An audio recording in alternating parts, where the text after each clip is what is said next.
Ụmụaka ndị Igbo na-akwado ka fa lie akpụ na-enie solu na anyị.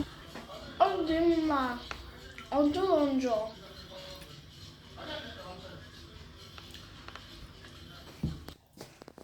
Ụmụaka unu eliwego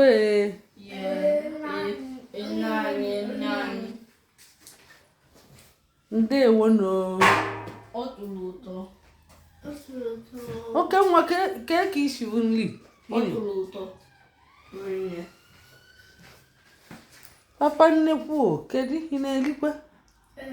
Ka isi bụ nri a ị na-eli? Ọ tụrụ ụtọ.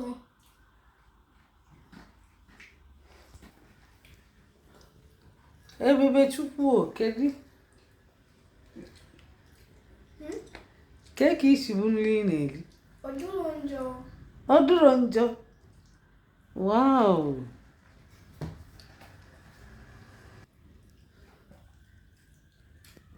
Kedu Ebube Chukwu ị na-elizikwa? Na-achịrị ka ọ bụ ọkụ, ọ dị ọkụ ị na-echeri ka ọ bụ ọkụ. Ngwa papa nnekwu kedu? Ọ bụ mma.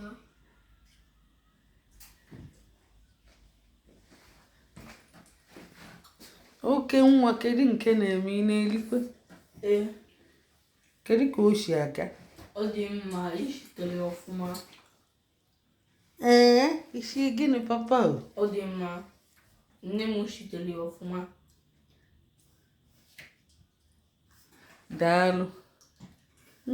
Mama ajoinigo nri a. Hey!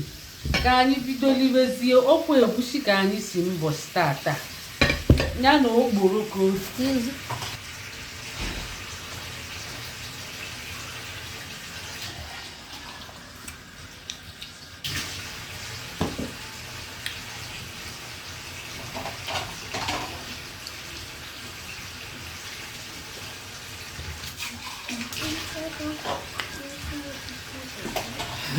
Mama ajoinigo nri a.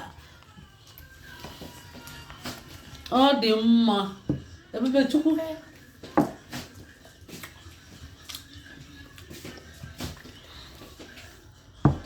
Adaobi be anyị na-ekutela anyị mmiri.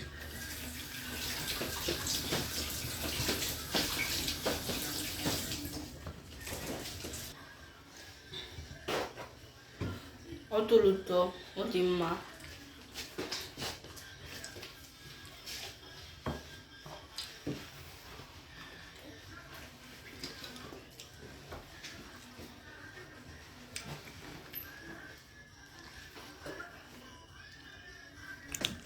Adanna be anyị abịago nri. Wow, Adaobi na-ata anụ. Wow.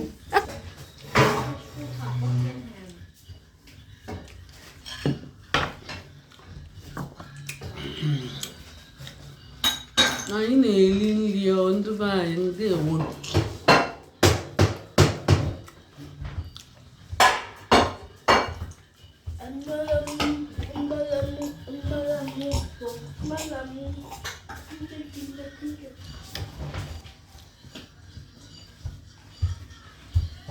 Wono kịta Ebube Chukwu na-elizi ndị ikpeazụ ya bidolie ya na-akwụsịkwa ya.